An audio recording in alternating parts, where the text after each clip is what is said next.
On June the 22nd, 1940, Britain stood alone against the Nazis. France had surrendered, and Prime Minister Winston Churchill could only growl defiance. We shall fight on the beaches, we shall fight on the landing grounds, we shall fight in the fields and in the streets, we shall fight in the hills, we shall never surrender. Britain still had all the resources of its vast empire.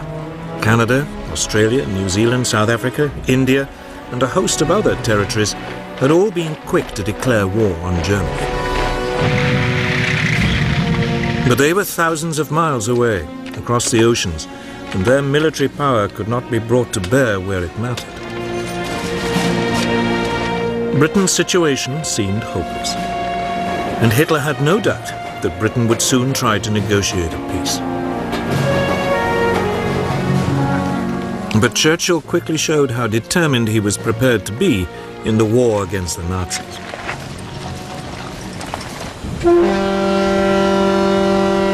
A powerful squadron of 2 French battleships and 2 battle cruisers was lying in the port of Mers el-Kabir in French North Africa. If the French ships fell into German hands, the British Navy's position in the Mediterranean would become impossible.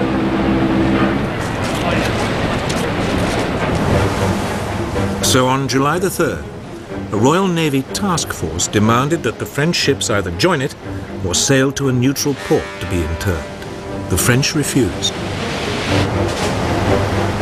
So the British opened fire on their former allies.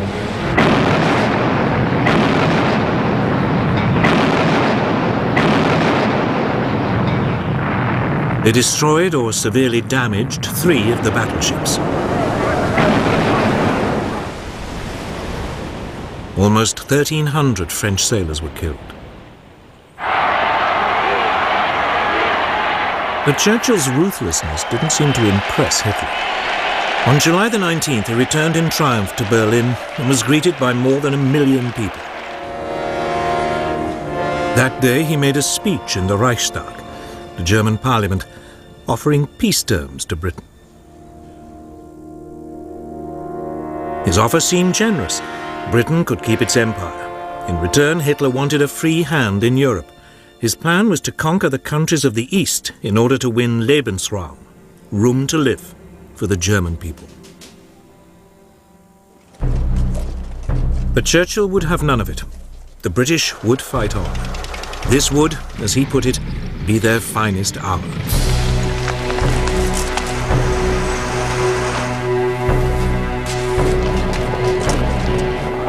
Churchill's defiance was immensely popular. King George VI wrote in his diary, "Personally, I feel happier now that we have no more allies to be polite to and to pamper."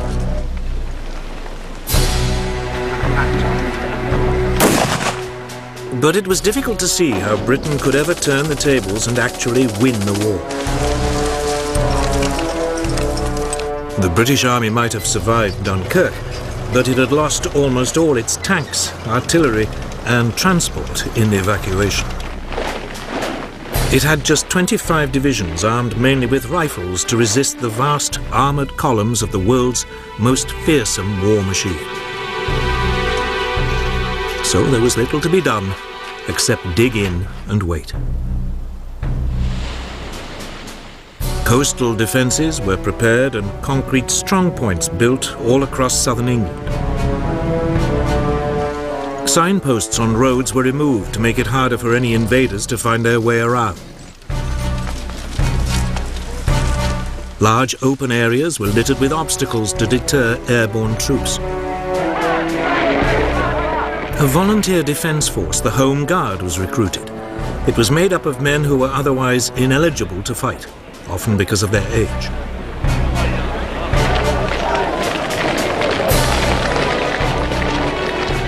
By the end of June 1940, almost 1.5 million volunteers had signed up. But there were few weapons with which to arm them. Hitler, meanwhile, was getting on with his invasion plans, codenamed Operation Sea Lion.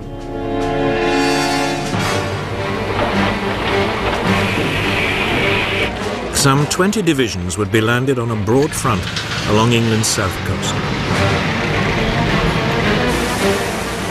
Barges were gathered from all over northwest Europe. These were hurriedly converted into makeshift landing craft.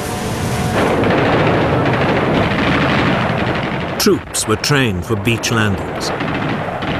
But for all Hitler's bravado, those planning Sea Lion were worried. Hitler might dismiss the English Channel as just another river to be crossed. But Britain's navy was still the largest in the world. It might be stretched thin by its worldwide commitments, but the Royal Navy's home fleet far outnumbered the German navy. The German naval chief, Admiral Erich Raeder, had no confidence that he could seize control of the English Channel for long enough to get the army across. But the Germans did have one area of apparent massive superiority. The Luftwaffe far outnumbered Britain's Royal Air Force. The Luftwaffe's commander, Hermann Göring, had little doubt that he could establish air control over the Channel long enough for Sea Lion to take place.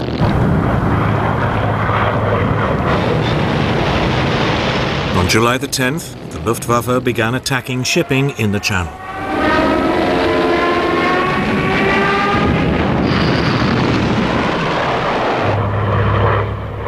In response, the British had two of the most outstanding of the new breed of single-engine, multi-gun monoplanes. The Supermarine Spitfire and the Hawker Hurricane. The Spitfire was slightly faster and more agile than its German rival, the Messerschmitt Bf 109, which escorted the German bombers. It would be used to intercept these. The Hurricane would prove a lethal bomber kill. But in July 1940, Air Vice Marshal Hugh Dowding, the head of Fighter Command, had less than 700 fighters. Against them were 2,600 German fighters and bombers. The odds against the RAF were daunting. Dowding knew that he could not take on the Luftwaffe every time it came over the Channel. So when the Germans began hitting British shipping, he did nothing.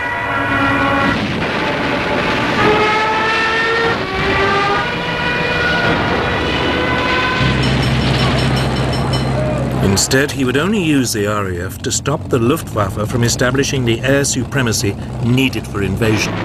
So he would only take on its big attacks. To help him, the British had one crucial innovation: radar. By the 1930s, scientists in both Britain and Germany knew that objects well beyond human sight could be detected by bouncing radio pulses off them and measuring the time it took for the signals to return. In Britain, a team of scientists led by Robert Watson Watt began developing radar as a means of detecting approaching aircraft at long range. Their work was seized upon by Dowding. He made radar the core of the world's first integrated air defense system.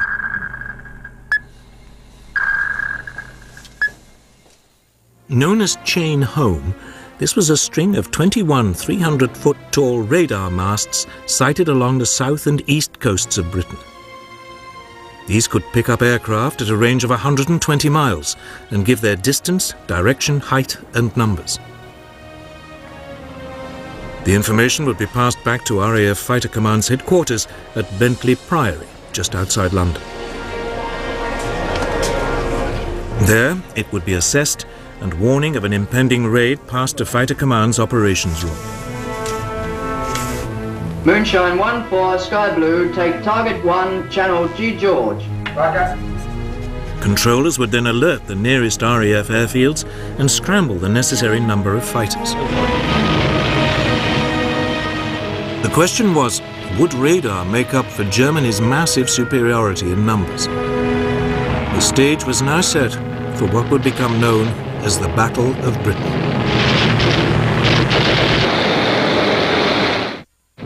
Since June the 10th, 1940, The German Luftwaffe had been battering British shipping in the English Channel. The Luftwaffe's commander, Reichsmarschall Hermann Göring, was determined to lure the British Air Force into combat. But Britain's Air Chief Marshal Hugh Dowding refused to take the bait. He used his fighters sparingly, knowing that the real battle was still to come.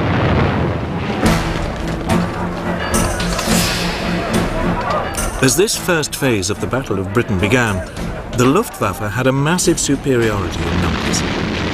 It had 1,100 single-engine fighters available to the Royal Air Force's 700. Almost all the German fighters were the excellent Messerschmitt Bf 109E, with a top speed of around 350 miles an hour. About two-thirds of the British fighters were Hawker Hurricanes, slower than the 109s but more agile. The remainder were Supermarine Spitfires, with a top speed similar to the 109s.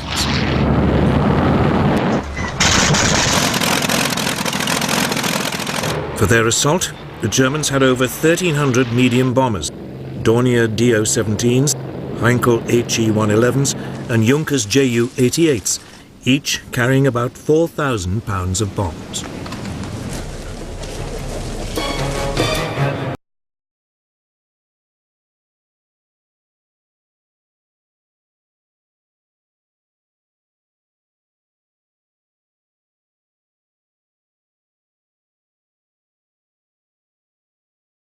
Destroy RAF fighters in the air and the RAF's airfields and Britain's aircraft factories.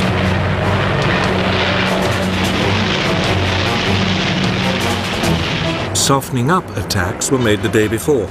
These concentrated on the airfields and the radar towers along the south coast.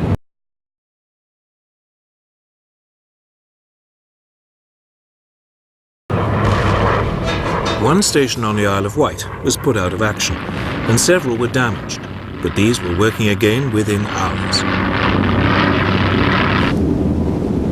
Göring did not believe that radar had a significant role to play in the battle, and so these attacks were not repeated. It was a big mistake. Adler Tag dawned cloudy, so the main assault was postponed until the afternoon. When it came, radar gave ample warning. Starmouth calling. Planes heard 3 miles southwest.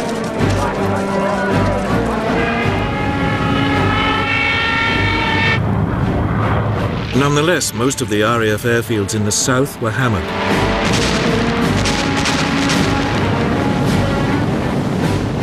But by the end of the day, none had been put out of action.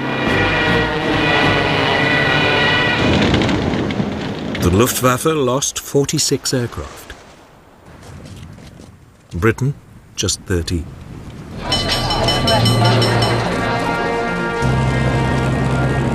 The battle continued with equal ferocity over the next few days. Both sides became increasingly exhausted. Dowding tried to rotate his pilots to rest them, but he simply did not have enough of them. Many were being sent into battle with just 10 hours flying experience.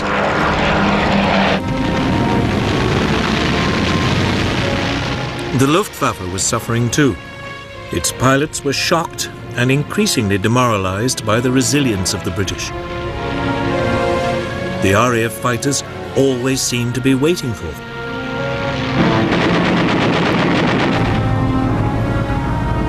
As the fighting wore on for 12 solid days, the British losses began to creep up to match those of the Germans. The Royal Air Force was close to breaking.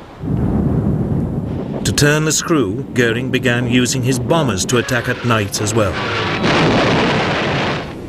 But this decision had an unexpected outcome. On the night of August the 24th, a flight of Heinkel bombers lost its way and bombed the city of London.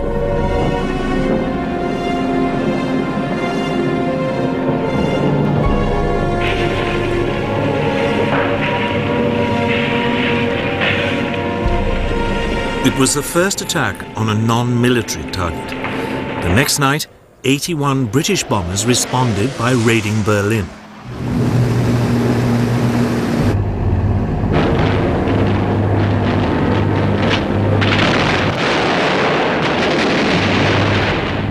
Hitler was infuriated and demanded massive retaliation.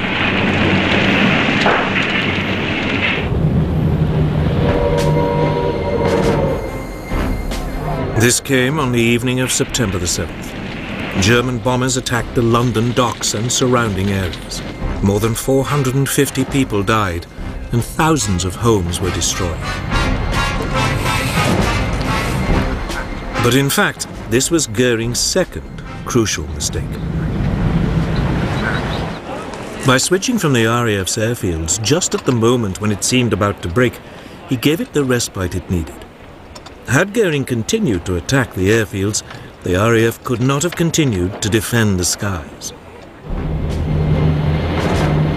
Instead, on September the 15th, British radars picked up another massive assault on London. The first wave of 100 bombers and 400 fighters was intercepted. Fighting raged all the way from the coast.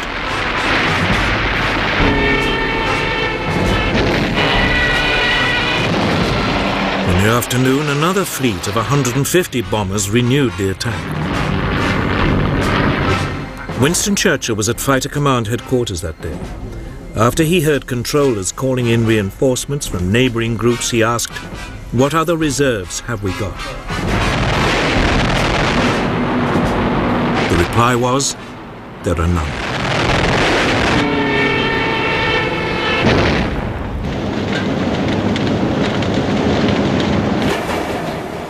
But it was obvious that the Luftwaffe had failed to gain control of the air. And on September the 17th, Hitler postponed Operation Sea Lion. The Battle of Britain did not really end, it died away. Hitler now tried a new tactic. By October the 5th, the daylight raids stopped, and the Germans concentrated on bombing Britain's cities by night. This was a so-called Blitz. London was attacked every night but one, up to November the 12th. On November the 10th, the centre of the city of Coventry was obliterated.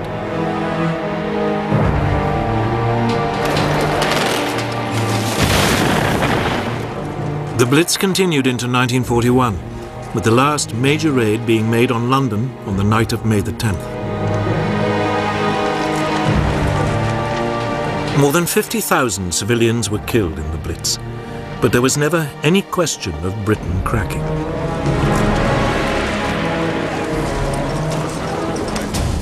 But for Hitler, this was no more than an irritating setback. Britain, he was convinced, could never be a serious threat. So he now turned to Eastern Europe. For Britain, there was now a chance to rebuild with a view one day to taking the fight to the enemy. But to do that, Churchill would need help. The dimension ruled by fear. A dark void that has captured our imagination and more. Now, one channel sheds light on its dark side. Bermuda Triangle Exposed. Sunday, 24th of October, a Discovery Channel premiere. Tar Heels are back, baby. It takes a certain type of character They're the craziest people they've ever met. to log this treacherous terrain. Yeah, that's a hellhole. I dread going down. And if the job conditions weren't bad enough, now their livelihood is on the line. We lost about $250,000. It took 15 years to save that kind of money and a month for it all go. I don't want y'all to give up on me, because I surely ain't gonna give up on y'all. Swamp Loggers returns tonight on Discovery Channel. For much of human history, people have believed that the dead contain great power. But there's an element that goes beyond this and recurs in beliefs and civilizations all over the world. That element is the relic. Egyptologist Kara Cooney takes you inside our traditions Underneath the street level, you're in ancient Rome. to expose the stories no one This knows. is the connection between humans and the gods. Out of Egypt, Thursday night on Discovery Channel. If you want to be stressed out, you want to be cranky, hungry, tired, run a crap boat. Funny part about it is I wouldn't trade it for the world. Deadliest Catch, the Phil Harris story. Monday, 25th of October, a Discovery Channel premiere.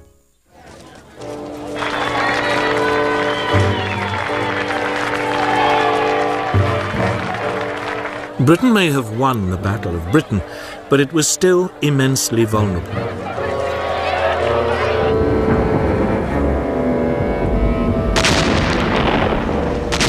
Night after night, its cities were hammered by the Nazis' blitz.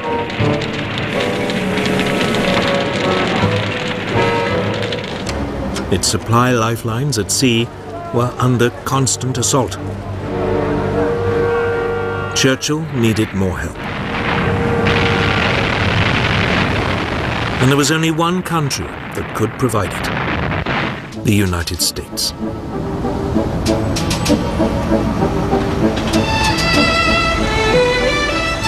By 1940, the US had recovered from the Great Depression and the economy was booming again. It had immense reserves of manpower and unrivaled industrial strength. But the people of the United States were utterly opposed to becoming involved yet again in Europe's wars. In July 1940, a poll showed that only 8% of them were willing to enter the war. Undeterred, Churchill lobbied the US President, Franklin Delano Roosevelt. Roosevelt had long admired Churchill for his outspokenly anti-Nazi views, and the two men shared an interest in naval affairs. Roosevelt had been Undersecretary for the US Navy in 1917. After he became president, Roosevelt kept in touch with Churchill. The two began a correspondence, Churchill signing himself former naval person. For all his avuncular image, Roosevelt had no illusions that German aggression would one day suck America into the war. So he began the long job of preparing American public opinion. I am a pacifist, but I believe you and I will act together to protect and to defend our science, our culture, our American freedom, and our civilization. In July 1940, he got approval for a massive expansion of the US Navy, including the building of 6 large battleships and a new class of aircraft carriers. The following month, Congress agreed that the National Guard and other reserves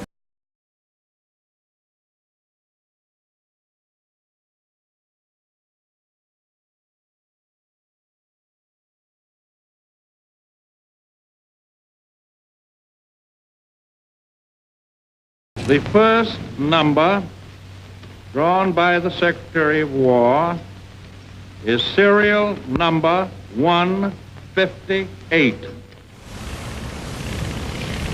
That same month, Roosevelt announced a deal under which the US would supply Britain with 50 World War I destroyers in return for 99-year leases on bases in Newfoundland and the Caribbean. The British Navy, desperate for more escorts to fight the U-boats, began taking them over within days of the deal being signed.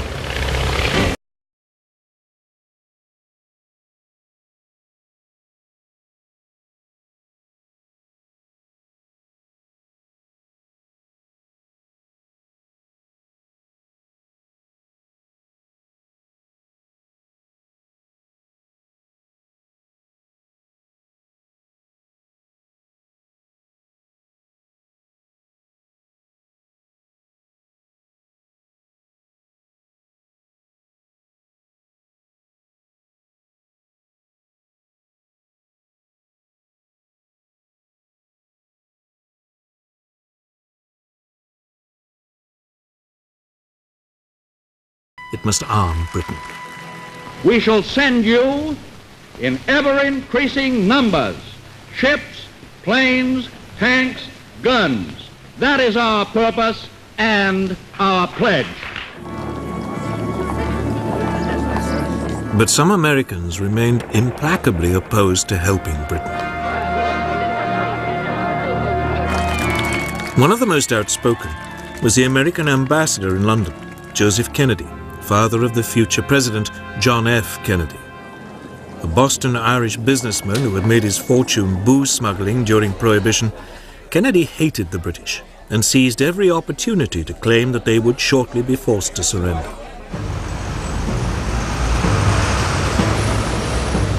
However, Kennedy's virulence was counterbalanced by the growing admiration many Americans felt for the bravery shown by the British people during the Blitz.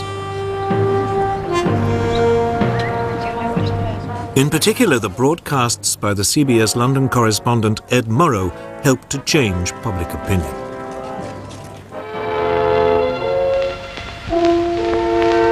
This is London.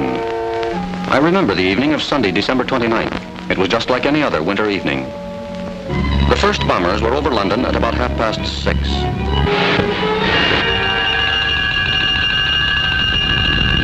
Soon the fires hissed from the top-story windows. Hitler once boasted, "I will rub out their cities." This is what he meant.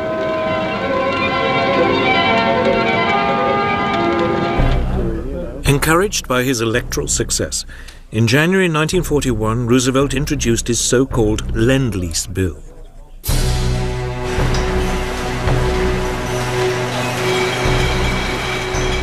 The United States would supply weapons and war material to Britain and China, which was still struggling desperately against the invading Japanese. Payment would be delayed.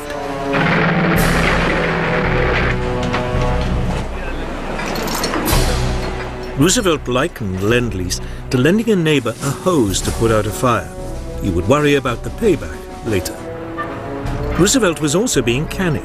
It also meant that, unlike in 1917, if America had to enter the war, it already would have a substantial weapons industry. American war preparations didn't end there. Roosevelt secretly authorized U.S. military staffs to discuss a common strategy with the British should America enter the war. By April 1941, he felt confident enough to take another step to help Britain at sea. He greatly extended the Pan-American Security Zone, the area within which U.S. warships would protect U.S. merchant vessels. In May, U.S. troops set up bases in Greenland, and in July, U.S. Marines were sent to replace the British garrison in Iceland, which was there to deprive the Germans of its harbors.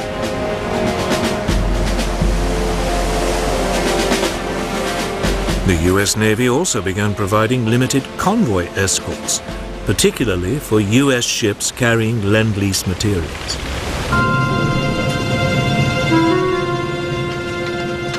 Hitler now gave his submariners strict instructions not to sink American ships, as he didn't want to provoke the United States into war.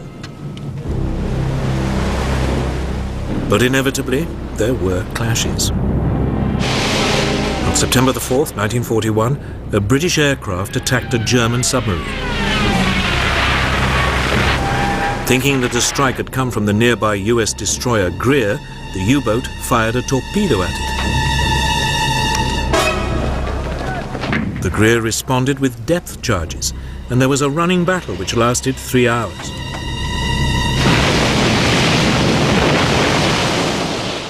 Neither vessel was sunk, but the tension was mounting.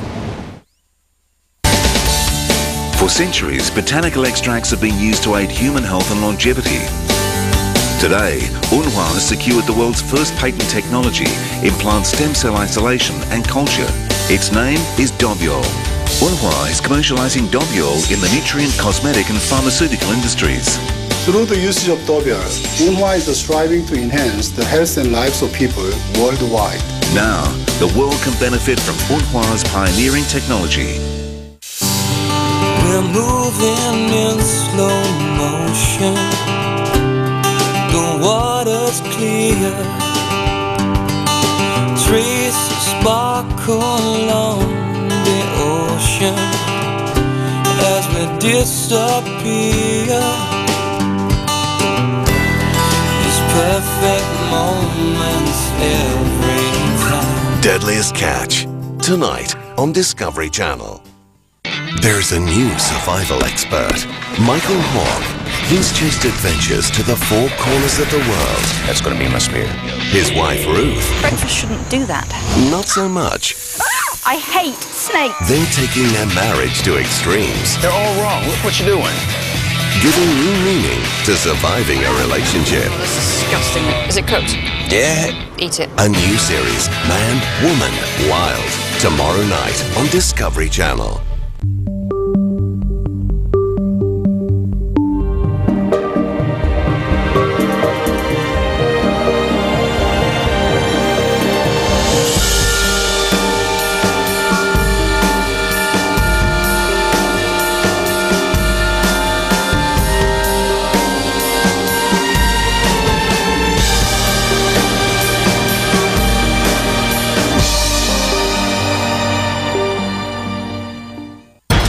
This October on Discovery Sundays. Chris, we're shooting 1,000 frames a second.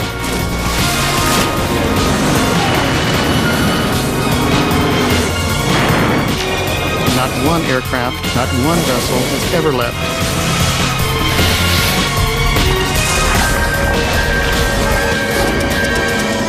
Sundays are just awesome on Discovery. Since the mid-1930s, all the German armed forces and intelligence departments had adopted a standard machine for encoding their messages. The cipher machine E, better known as Enigma. It was developed in the early 1920s as a handy tool for businessmen to keep commercial messages secret. It was powered by a battery, and its encoded messages were transmitted in Morse code to be decoded on a second Enigma machine at the receiving end. The critical element of the machine was 3 rotors, which could be set to scramble the message in a way which could only be unscrambled by another machine with the same settings. The rotors could be replaced and set differently. As a result, each letter typed could come up in any one of 150 million ways. Given the almost infinite number of settings, it was not surprising that the Germans remained convinced throughout the war that Enigma was uncrackable.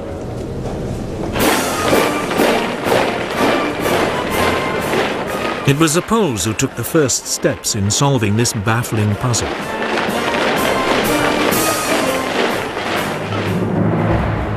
They knew of the existence of the Enigma machine and assembled a team of top mathematicians to crack it.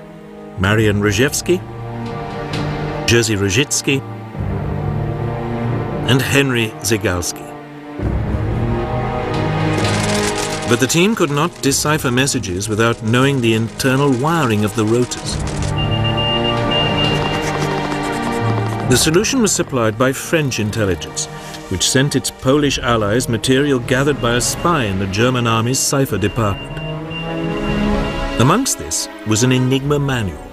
The Poles were able to reconstruct an Enigma machine and began laboriously decoding messages.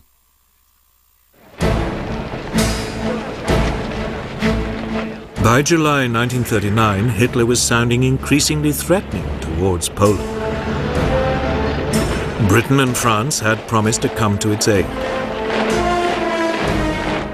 It was clear that war was coming. So intelligence officers from the 3 allies met in Warsaw. There, the British and French were astonished at how much the Poles had done in decoding Enigma, and the Poles agreed to send 2 of their reconstructed machines to London. Just 2 weeks after they were handed over, Poland was invaded.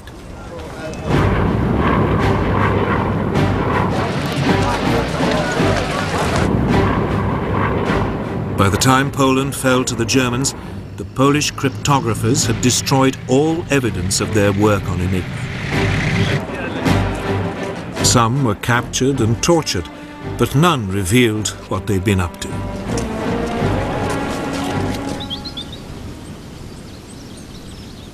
The task was now taken up by the British at their government code and cipher school at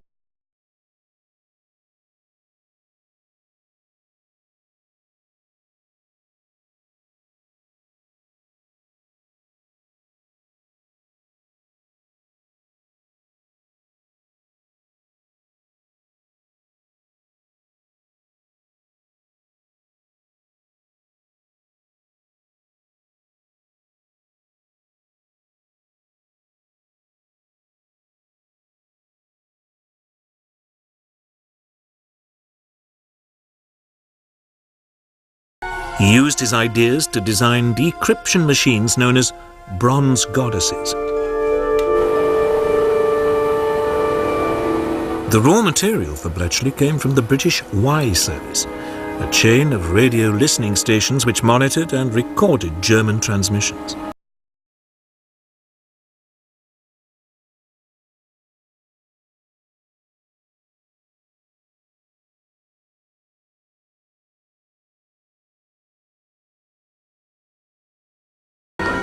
Once a message had been decrypted, it was translated, analysed, and passed on to the appropriate authority. From the moment he became Prime Minister and learned of Bletchley's work, Winston Churchill understood its extraordinary importance. He referred to Bletchley's output as his ultra-secret information, and Ultra became its code name. The distribution of Ultra was tightly controlled. Senior commanders were shown only that information which directly concerned their operations. The need to keep the source of the intelligence secret was so great that Churchill insisted that no action could be taken on the basis of Ultra material unless a cover plan had been developed to convince the Germans that the intelligence must have come from another source. Faster, slower, closer. Using the most advanced photo technology to reveal mysteries of survival and death.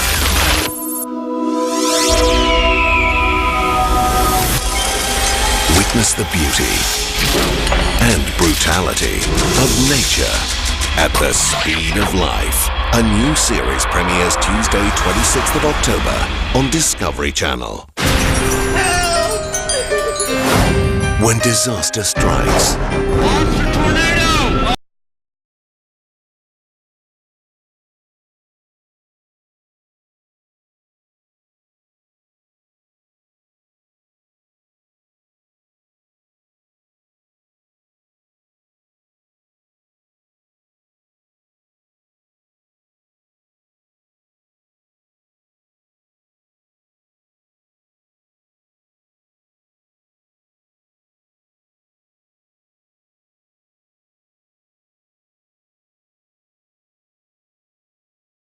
night on Discovery Channel.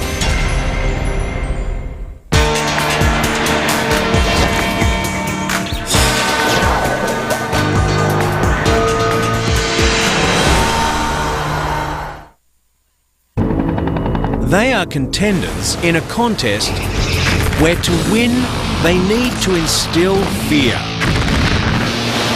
Be indestructible. The world's most destructive weapons gather to fight their way to the top, with the hope of being crowned the new champion. Top 10, Tuesday nights on Discovery Science. On Discovery Sundays. When you're going up against something so powerful, you just feel like there's nothing you can do. I started grabbing and just breaking out pieces of ice. This thing just emerged right in front of me. Are we going to die of starvation, or are we going to die of cold? I couldn't push it aside. I couldn't get on top of it. I couldn't outrun it. Find out how Discovery made all the difference. Discovery Saved My Life. Sunday, 31st of October. A Discovery Channel premiere. It was at sea that the Allies first became aware of how vital information from Ultra could be.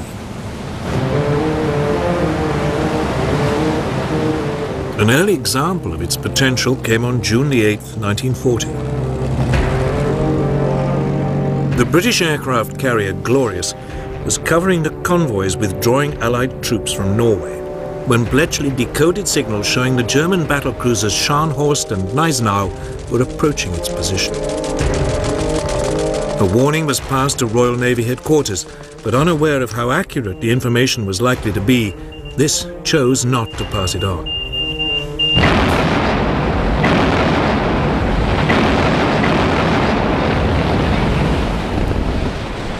The Glorious was intercepted and sunk.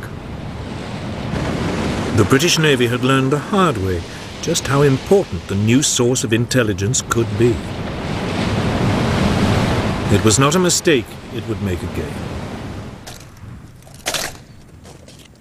Nazi Germany might now control most of Western Europe, but Britain's Prime Minister, Winston Churchill, now decided to take the war to the Germans. We shall not flinch from the supreme trial. All will come right. Even before France had surrendered, he was looking for ways of striking back and of keeping resistance alive in the countries which had been overrun.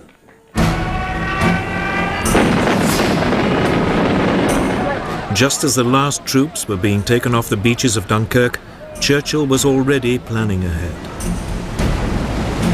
He wrote to his chiefs of staff demanding the formation of raiding forces which could attack the coasts of occupied Europe. Within a few days, a call for volunteers had been circulated to create a force of 5,000 men.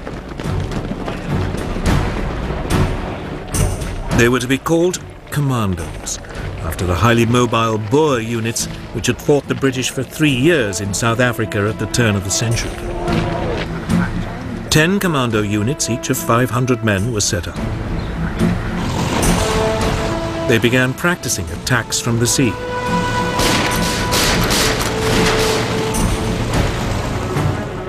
One unit was ordered to specialize in parachuting and using assault gliders. This soon became the basis of the separate parachute regiment.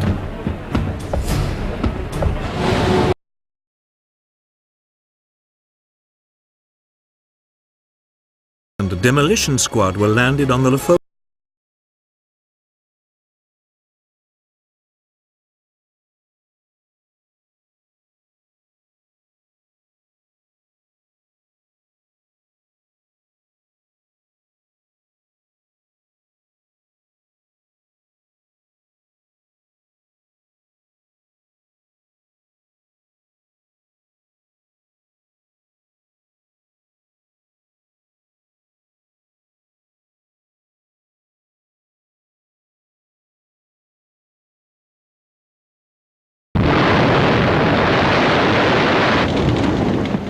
One officer could not resist using the local post office to send a telegram to A. Hitler, Berlin.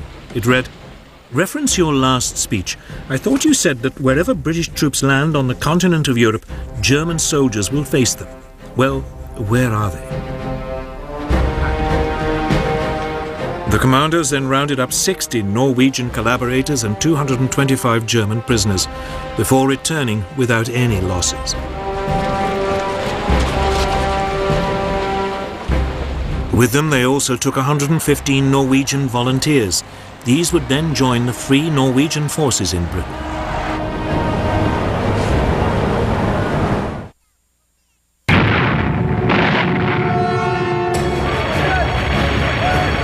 In December 1941, 4 commando units landed at the Norwegian port of Vagsø and were immediately involved in heavy fighting.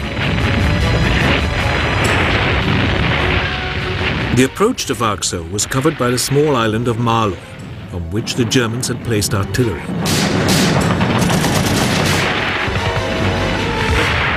This was quickly overrun, but across the water in Varkso, the fight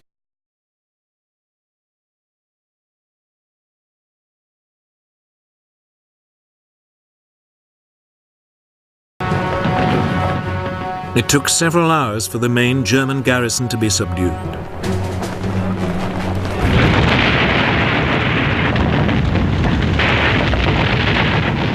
The commandos then blew up several factories and sank 8 ships before withdrawing. But effective as they were, commando raids were not enough to stop the Nazis. Churchill needed other ways to hurt them, so he focused on the resistance movements in the occupied countries.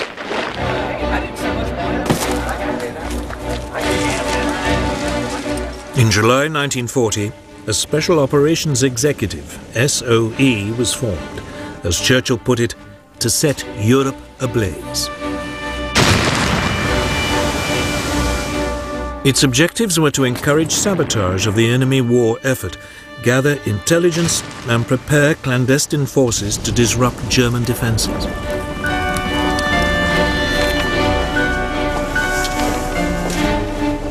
The bulk of SOE's activities centered on France.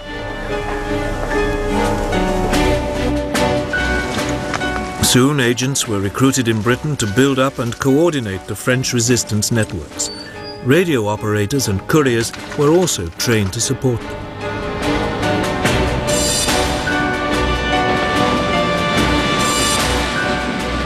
One problem was how to get these teams into the country. Submarines, high-speed launches and fishing vessels were all tried out, but the German coastal defences proved difficult to penetrate. The answer was aircraft. And in August 1940, a special RAF unit was set up with Whitley bombers and short takeoff and landing Westland Lysanders.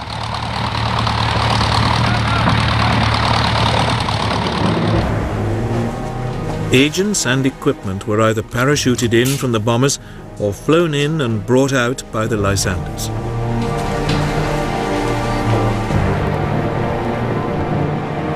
On moonlit nights, a growing number of reception committees would be waiting as an increasingly widespread network of resistance groups was built up.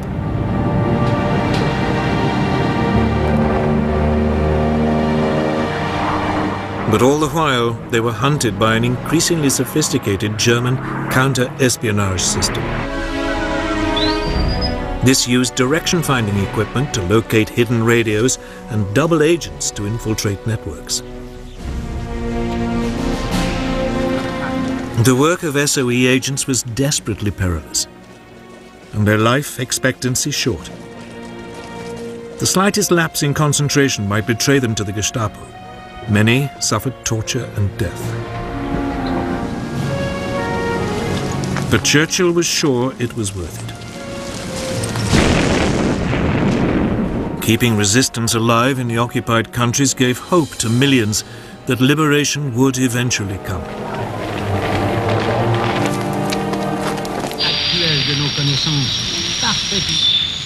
The British Broadcasting Corporation, the BBC, was also enlisted to raise the hopes of those living under German rule. It broadcast the news in all the languages of the occupied countries. The German penalty for listening to these bulletins was death. But people tuned in regardless. The BBC also played a crucial role in transmitting coded messages to resistance groups. These always came after the 9 o'clock news. Message très important pour le chef de Gaël. Attention, il va pleuvoir bougrement ce soir. For the peoples of occupied Europe, the prospect of liberation might only be a distant dream, but in the middle of 1941 it suddenly became more likely. For by then, Britain was no longer alone in fighting Nazism. It had gained a massive ally, but it wasn't America, which Churchill had assiduously been courting. It was the Soviet Union.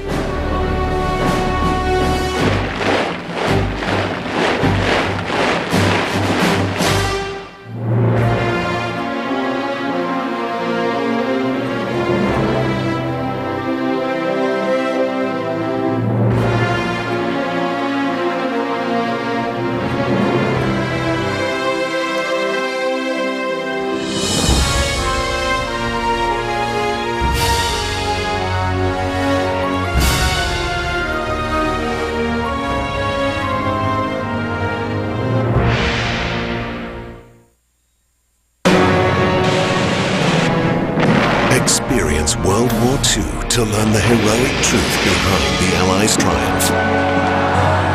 The conflicts, the strategies, the sacrifices.